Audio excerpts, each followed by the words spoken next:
Deus.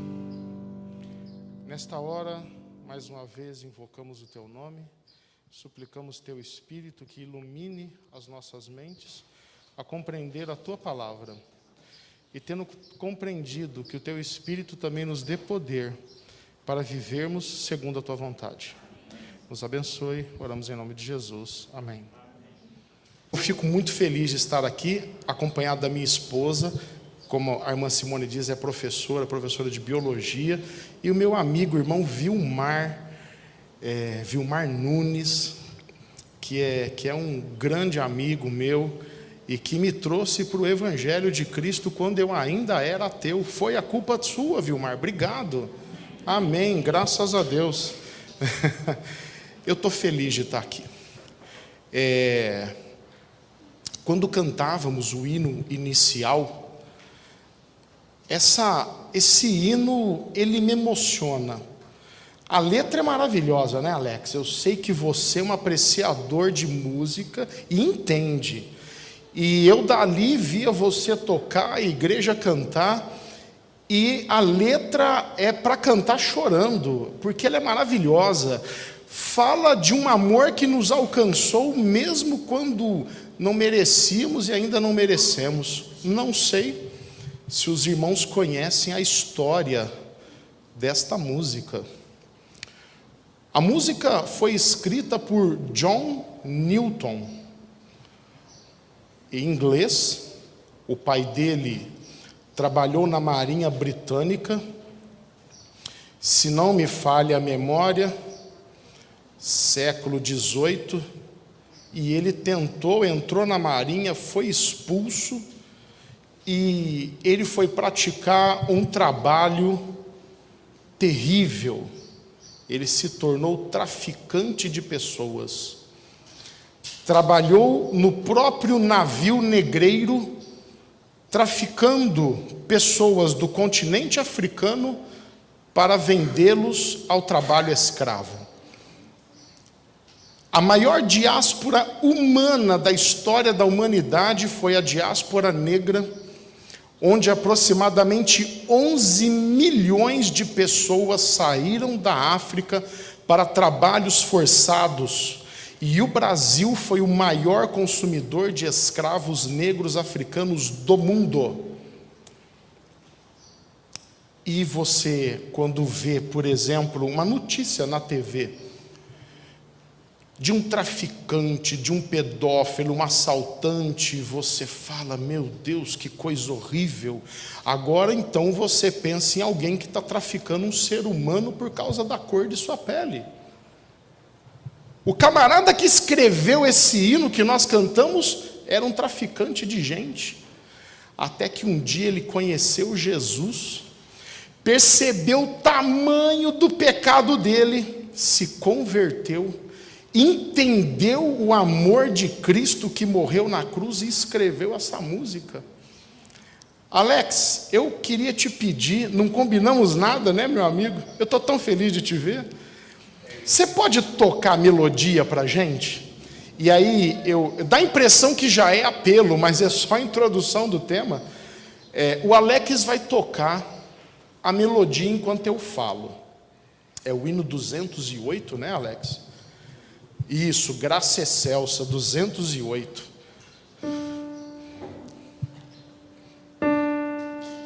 Presta atenção.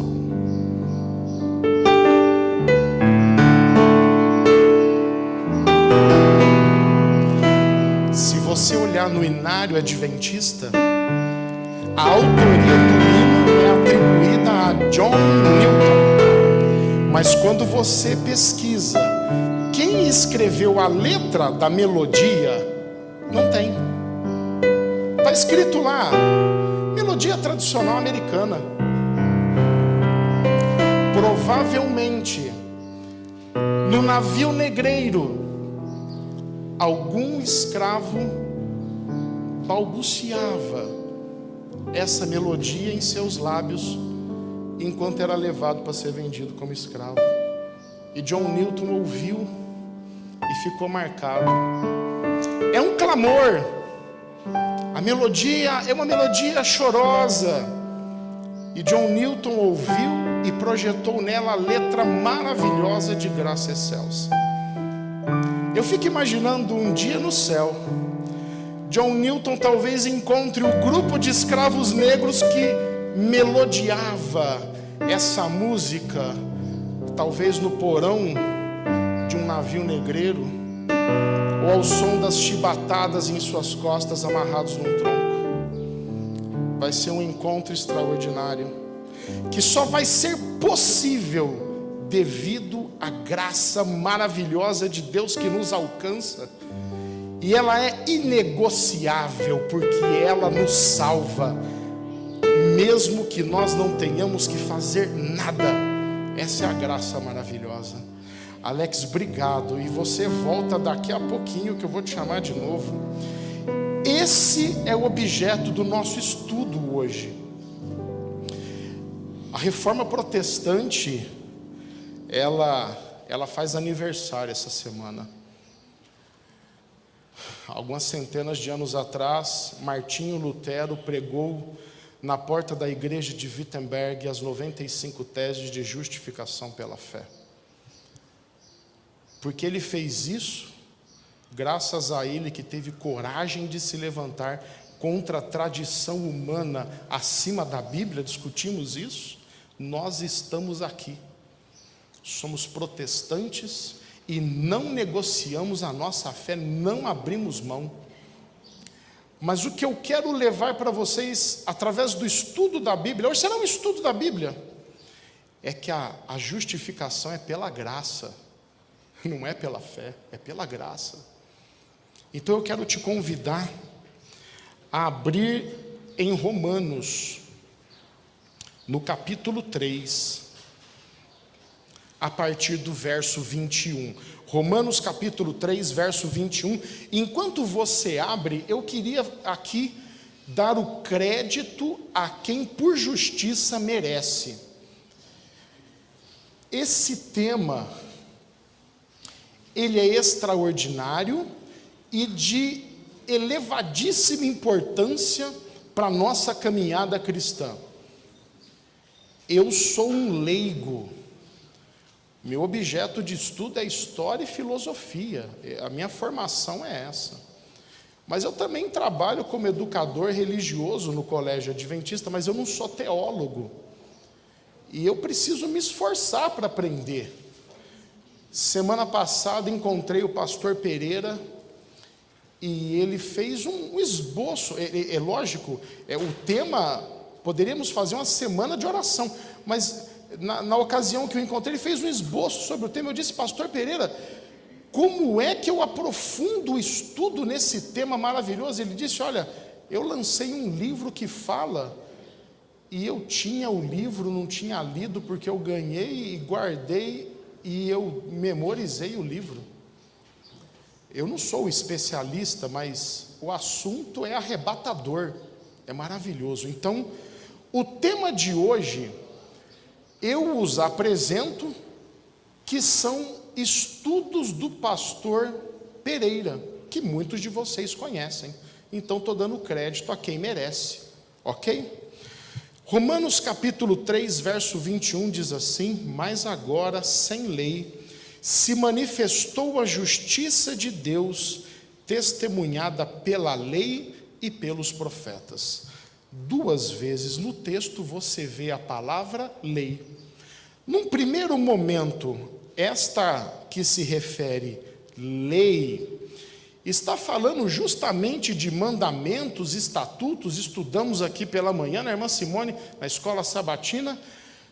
O texto está querendo dizer o seguinte: escuta, sem que você tivesse obedecido nada, nem lei, nem estatuto, se manifestou a justiça de Deus. Só que Paulo depois coloca a palavra lei de novo. Esta segunda vez que está aqui a palavra lei se refere ao Pentateuco, aos 5 primeiros livros da Bíblia, que diz assim: olha, os profetas, a lei, Pentateuco, 5 primeiros livros, testemunham dessa justiça. E Paulo vai falar agora o centro do evangelho da justificação pela graça. De acordo com os teólogos, Romanos capítulo 3, do verso 21 ao 26, é o texto que melhor resume, sintetiza, sem perder a sua essência, o processo de salvação da humanidade por Deus. É o melhor texto. Paulo foi aquele que conseguiu uma compreensão maior, mais profunda, daquilo que Deus fez por nós desde os tempos eternos até a crucifixão de Jesus, e sintetizou isso nesses 5 versinhos da Bíblia. Para você e eu compreendermos um pouco melhor o que Paulo está dizendo, eu sugiro uma pequena biografia de Paulo. Porque as nossas palavras identificam quem somos, concordam comigo? A boca fala daquilo que está cheio o coração. Ora, se Paulo escreveu esse texto, é muito bom que se descubra quem é Paulo. Então, eu vou deixar na minha Bíblia marcadinho, Romanos 3, quero te convidar a ir para Atos. Nós não vamos viajar muito pela Bíblia, muita coisa eu vou falar de cabeça, mas esse texto é importante. Atos 22, o verso 6 diz assim. Vou esperar mais um instantinho, as Bíblias estão chegando. Atos 22, o verso 6. Irmãos, que saudade desse barulhinho de Bíblia sendo folhada, né? Porque antes o culto era só em casa e agora eu estou escutando um saudoso barulhinho da Bíblia sendo folhada. Amém. Atos 22, 6 diz assim: Ora, aconteceu que indo de caminho e já perto de Damasco, quase ao meio-dia, repentinamente grande luz do céu brilhou ao redor de mim. Para aí, deixa a Bíblia aberta. Paulo, ele tinha cidadania romana, mas ele também era hebreu. Provavelmente comprou a cidadania romana, era caríssimo, era um absurdo, era muito caro. Mas ele teve criação de um judeu, de um hebreu. Portanto, estudou nas escolas rabínicas, era fariseu. De acordo com seu próprio testemunho, guardava a lei. Para ele era inegociável isso. A educação entre os judeus pegava a criança aos 6 anos e ela começava a estudar nas escolas rabínicas. E em poucos anos ela teria decorado o Pentateuco inteirinho, já de memória. Se desenvolvesse bem, continuaria num segundo momento e decoraria os livros poéticos e históricos, ou seja, o resto do Antigo Testamento. Isso para mim eu fico envergonhado. Dizem que eu sou professor de religião, tem texto que eu não sei de cabeça. E a criançada lá, até os 14 já sabia o Antigo Testamento inteiro de cor. Aqueles que não evoluíam mais, e para mim já estava bom, iam trabalhar o ofício do pai, carpinteiro, ferreiro e assim por diante. Paulo não seguiu esse caminho. Paulo se desenvolveu mais e ele foi estudar aos pés de Gamaliel, que era o professor da época. Aprendeu tudo sobre como interpretar e tal. E quando vem Jesus, ele foi contemporâneo de Jesus, mas as suas histórias não se cruzam. Depois da ascensão de Cristo aparece Paulo. Paulo achou isso terrível. Como é que pode? Esse Cristo quebrou a lei. Imagine salvação através de uma pessoa que morreu na cruz. Não, isso aí tem que acabar. Paulo era o maior opositor do cristianismo e, se não fosse conquistado por Deus, seria um grande instrumento de Satanás. Em contrapartida, contemporâneo de Paulo havia um homem chamado Estevão. A igreja cresceu tanto que foi necessário um cargo de diáconos. A igreja votou 7, um deles Estevão. Nossa, um homem de coração íntegro, fiel a Deus, servia a igreja. Acusado falsamente, foi levado a julgamento. Como para executá-lo era necessário a presença de um fariseu, eis Paulo ali, consentindo com o apedrejamento de Estevão, que durante o apedrejamento já declinou-se ao solo, olhou para cima e disse: Pai, não lhes impute esse pecado. Paulo ouviu, Paulo viu. E aquilo, irmãos, mexeu muito com Paulo, porque Paulo pensou: como é que esse homem morrendo orou por nós que o estamos executando? E morreu tranquilo. Paulo ficou com aquilo na cabeça. Ele volta, pega cartas que davam a ele o poder de perseguir, prender e até matar cristãos.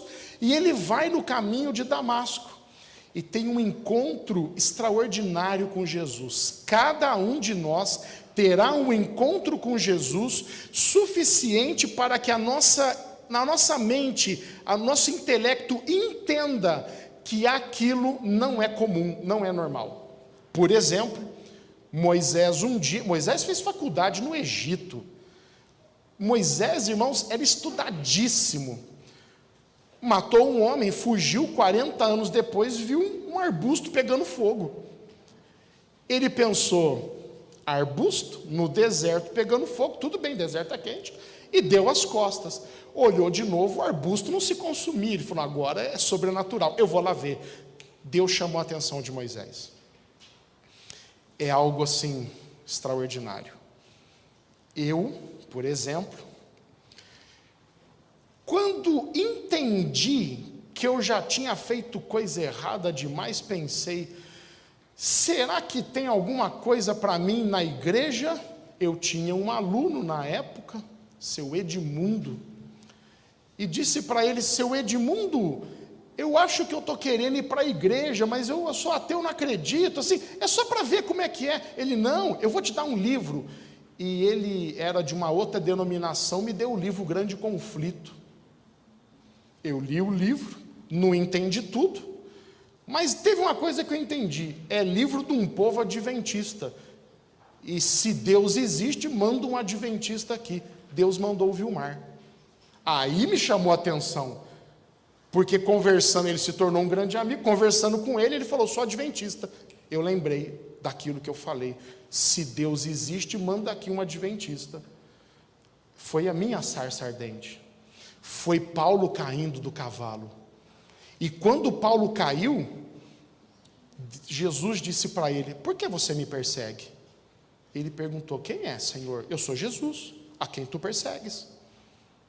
Paulo imediatamente ficou cego. Para poder ver, Paulo deixou de enxergar. Deus usa alguns contraditórios, né? A primeira pergunta que Paulo faz depois de ficar cego, agora eu preciso pôr o óculos porque cego estou. Ele diz assim,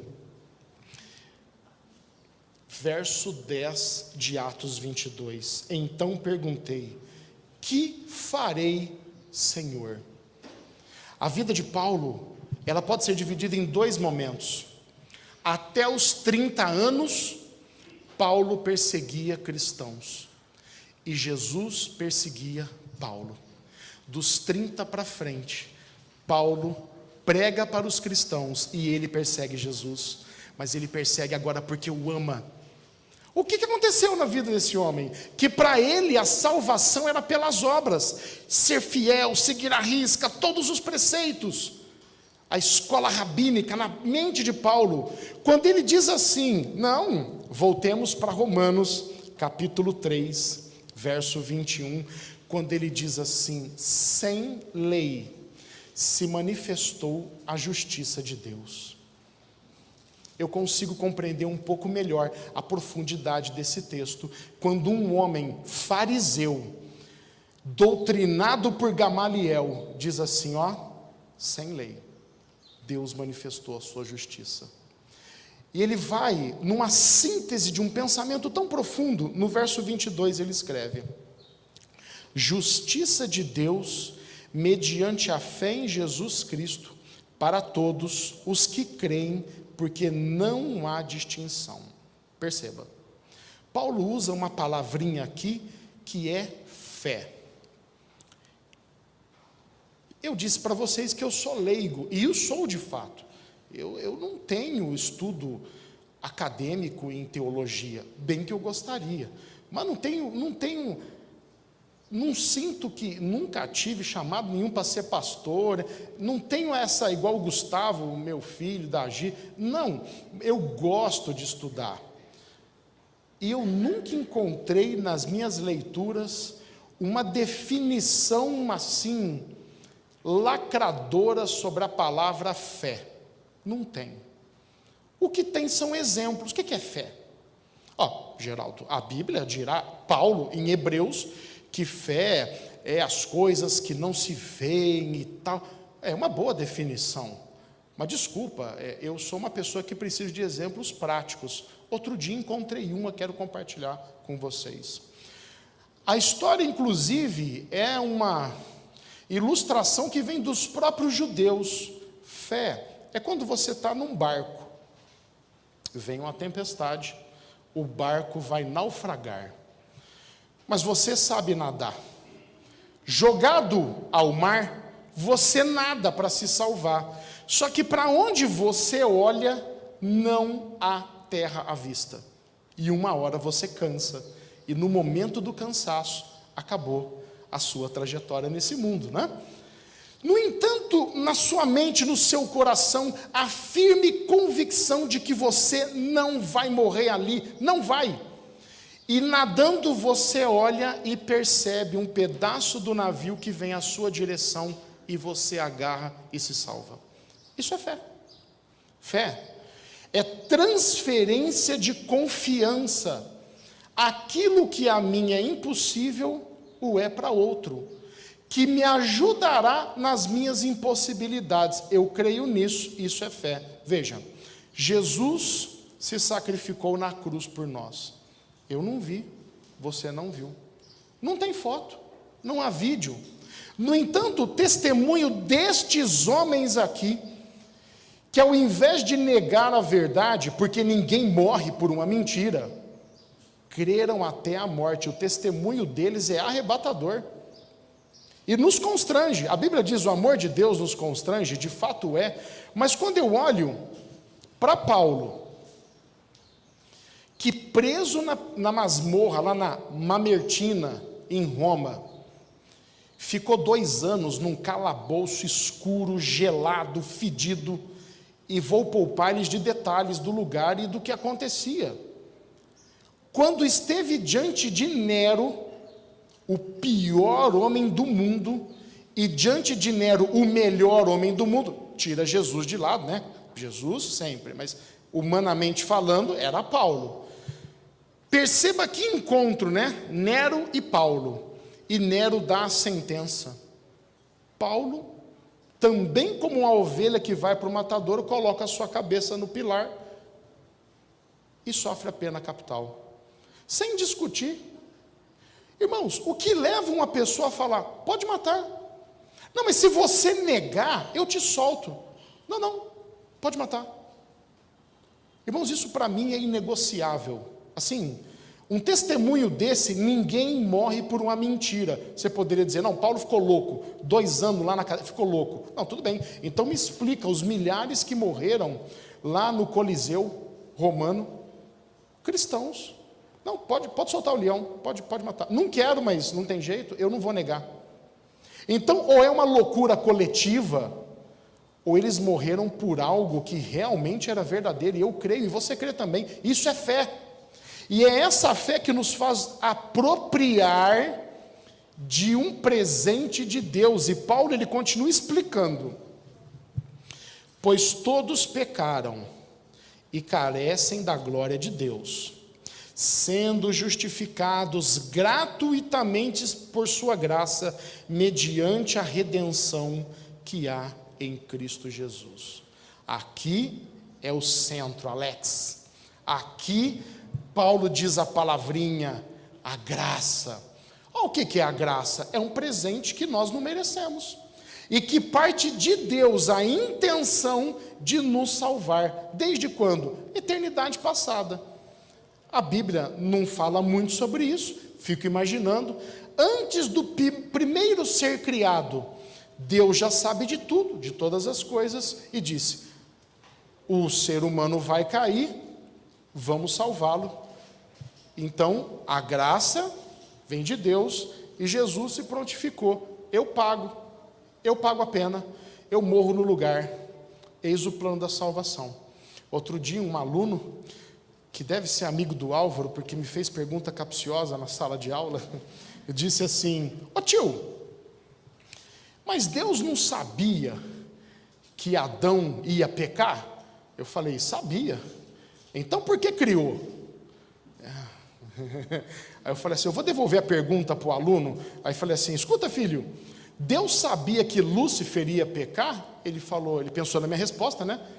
Porque eu falei que Deus sabia que Adão ia pecar. Ele disse: sabia, tio. Eu falei: então por que criou Lúcifer? Aí eu devolvi a pergunta para ele. Aí eu disse: é o seguinte, Deus sabia, mas não tira o direito da sua criatura em escolher, mesmo sabendo de antemão o que a pessoa vai fazer, não lhe tira o direito de fazer. Isso é livre-arbítrio. Mas tendo feito errado, Deus já vem com a cura para aquilo, e se chama graça. Aí o aluno: tio, gostei disso aí. Falei: então, graça, que eu vou me apropriar mediante a fé em Jesus, porque Jesus pagou o preço. Essa vai transformando a equação: graça, sacrifício, fé. Esse texto não diz, mas tem um resultado. Então vamos de novo. Não sou professor de exatas, né? É graça mais sacrifício ou sangue mais fé igual a obras. Ou seja, a graça em mim me transforma em outra coisa que originalmente eu não era, que eu não faço porque fui salvo. Perdão, eu errei. Eu não faço para ser salvo, eu faço porque fui salvo. Quase que eu erro, né? Puxa, amém que eu corrigi. Então é o resultado, irmãos, é o resultado, e isso é maravilhoso, porque vem de alguém, o texto vem de alguém que fazia para ter e entendeu o que fizeram para ele ser, e ele escreve esse texto maravilhoso. Agora, o verso 25 e o 26 são extraordinários, porque Paulo vai terminando o raciocínio dele, vai fechar. Então ele diz assim, verso 25: a quem Deus propôs no seu sangue como propiciação mediante a fé, para manifestar a sua justiça, por Deus, na sua tolerância, deixados impunes os pecados anteriormente cometidos. Agora ficou um pouquinho mais denso. Vamos lá. A palavra propiciação não é uma palavrinha que nós usamos todos os dias, não está no nosso vocabulário. Propiciação, no contexto da época de Paulo, vinha também do paganismo. Para você aplacar a ira de um deus pagão, você fazia um sacrifício, muitas vezes dos próprios filhos, para que esse Deus se tornasse propício a você, ou seja, favorável. Então, Deus Moloque do Antigo Testamento, ele era uma estátua, tinha a mão erguida assim, embaixo da mão, fogo, a mão ficava incandescente, o adorador colocava a criança ali, muitas vezes o próprio filho, e ele queimava na mão do Deus Moloque. Para a intenção do adorador da divindade pagã, era que, por exemplo, esta divindade se tornasse favorável ao adorador. Perceba que Paulo usa a palavra propiciação, dizendo que a divindade, o Deus Jeová, ele mesmo se faz propício ao pecador que não merece. O sacrifício é dele em relação a nós. Ele se torna propício a nós, mesmo nós o recusando. E isso, irmãos, essa pregação no mundo antigo é um negócio completamente novo. Ninguém nunca tinha ouvido falar disso, mas jamais. A divindade se sacrificar por mim? Ah, como que é isso? E Paulo está dizendo, Jesus é a propiciação, Ele se sacrificou por mim e por você. A bem da verdade, irmãos, Jesus na cruz representa eu e você, porque a cruz era nossa, que Ele tomou sobre si, tomou o nosso lugar. Ora, se o salário do pecado é a morte, qual é o salário de quem viveu uma vida sem pecar? A vida eterna. Então Ele trocou. O salário que é teu porque você pecou, dá ele para mim, que é a morte. E a vida santa que eu vivi, que mereço a vida eterna, pega para você. Irmãos, é uma oferta irrecusável. Não dá para recusar essa oferta. E Paulo, ele diz no verso 25, ele diz, olha, porque Deus deixou os pecados passados impunes. É como que é isso? Que juiz deixa erros impunes? Então esse juiz não está correto. Como assim? Adão pecou. E olhou para sua mulher, Eva olhou para Adão, e os dois se viram nus. Sentiram vergonha. O que fizeram? Pegaram folhas de figueira, costuraram, não sei como é que faz isso, e se vestiram com folhas de figueira. Quanto tempo dura uma roupa de folha de figueira? Horas, talvez poucos dias, né? Não dura nada, não aguenta nada. E quando Deus, perceba, acompanhe o raciocínio, por favor, isso é importante, a gente já está acabando. Imagina um ser humano vestido com roupas de figueira. Imagina, criativo. A pessoa está vestida, é figueira, mas está vestida. Deus vem, Adão e Eva se escondem. Mas se eles estão nus, mas estão vestidos com roupa de figueira, já não estão nus. Por que não se apresentaram diante de Deus? Porque diante da justiça de Deus eles estavam nus.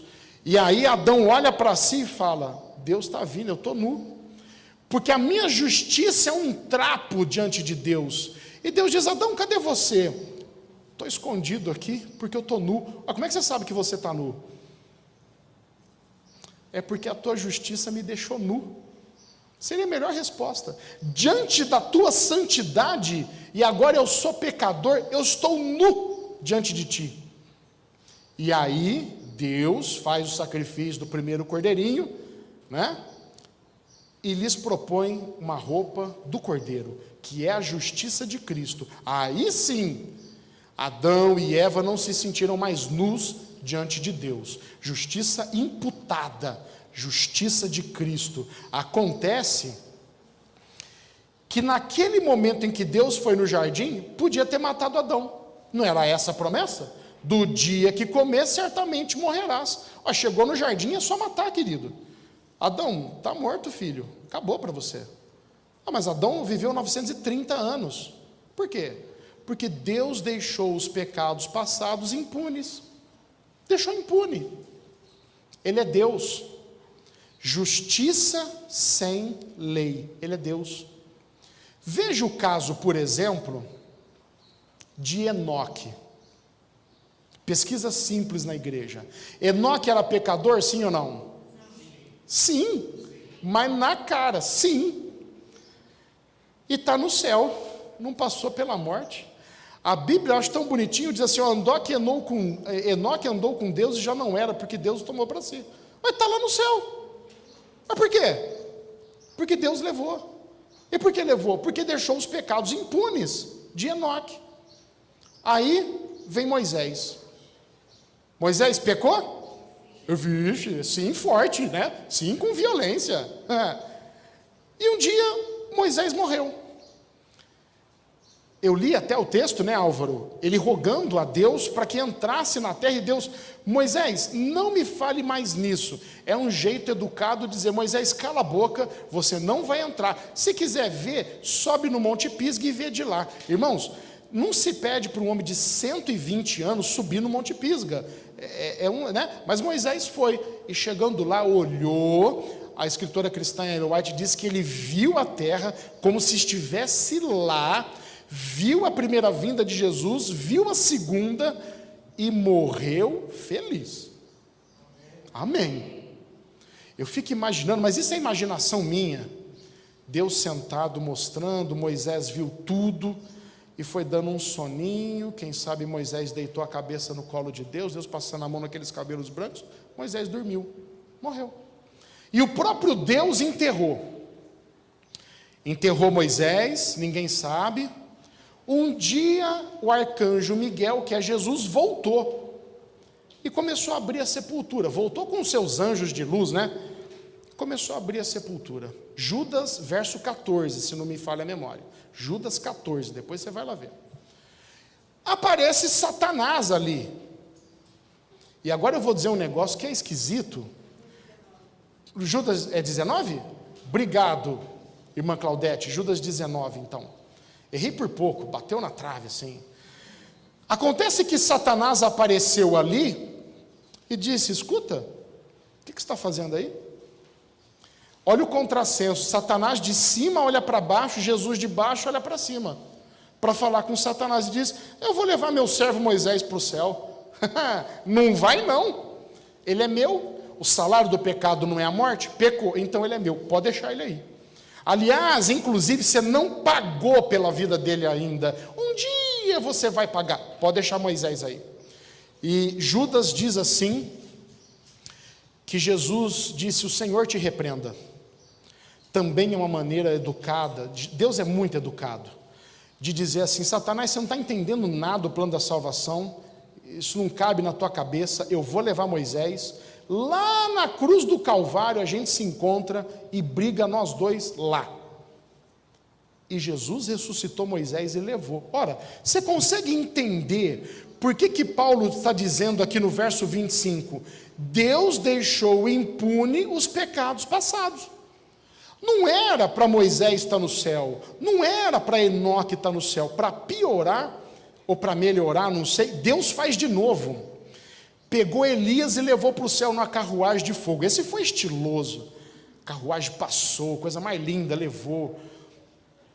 No Evangelho de Mateus, Jesus, no Monte da Transfiguração, lhe aparece Moisés e Elias. Ellen White, no livro História da Redenção, diz o teor da conversa. Senhor, nós já subimos, eu estou parafraseando, irmãos, tá? Senhor, nós já subimos, porque de antemão o Senhor nos levou, deixou impune os nossos pecados. E se o Senhor não se sacrificar na cruz por nós, nós vamos ter que descer. Eles foram animar Jesus. Foram dizer, Jesus, continue o plano, vai dar certo. Nós somos já aqueles que estão gozando da salvação. O Senhor continue. Eles foram animar Jesus. E aí, o último verso, ele diz, o último verso dessa síntese, né? Tendo em vista a manifestação da sua justiça no tempo presente, presta atenção nisso aqui, para ele mesmo ser justo e o justificador daquele que tem fé em Jesus. Tem duas palavrinhas aqui, que numa leitura superficial a gente não presta atenção. Justo e justificador. Deus é justo? Ele é justificador? Houve um tempo, segundo esse texto, que Deus só era justificador, não era justo. Não, pior que de falar que Satanás estava certo, quando falou para Jesus, deixa Moisés aí porque ele é meu, e Satanás estava certo, pior do que isso é falar que um dia Deus não foi justo, e é exatamente o que eu estou dizendo. Houve um tempo que por deixar os pecados impunes, Deus justificava, mas não estava sendo justo. Ele pegava um carimbo, Alex, e ia assim nas costas de cada um, justo, justo, mas não está pago. Vocês já ouviram falar de cheque pré-datado? Né? Quem tem mais de 40 sabe, né? O que é cheque pré-datado. Os mais jovens procurem no dicionário. Cheque pré-datado foi o que Deus fez com essas pessoas que Ele levou para o céu. Ele deu um cheque pré-datado. Eu vou pagar. Só que quando Paulo diz assim, no tempo presente, o tempo de Paulo, Deus pagou. E agora Ele é justo e justificador. Amém. Ele cumpriu. Ele pagou a conta, está pago.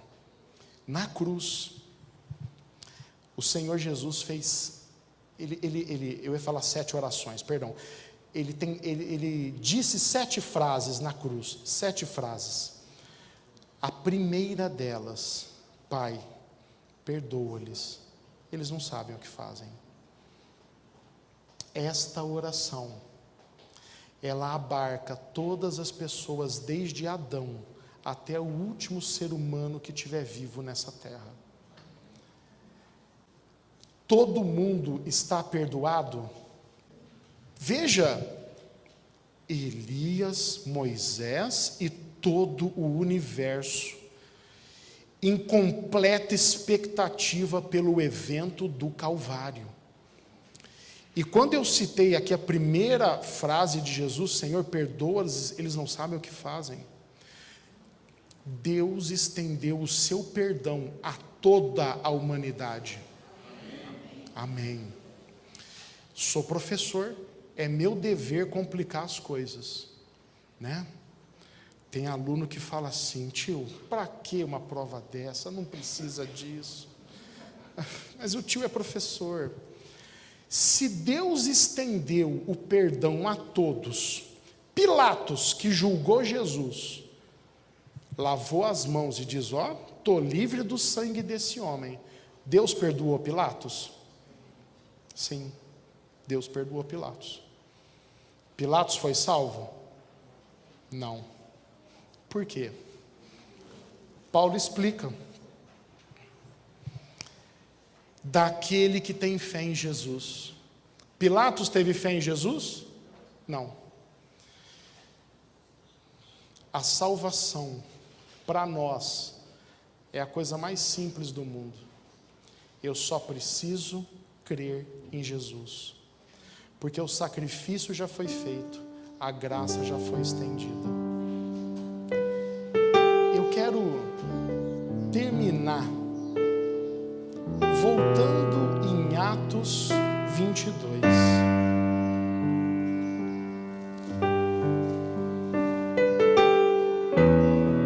O verso 10.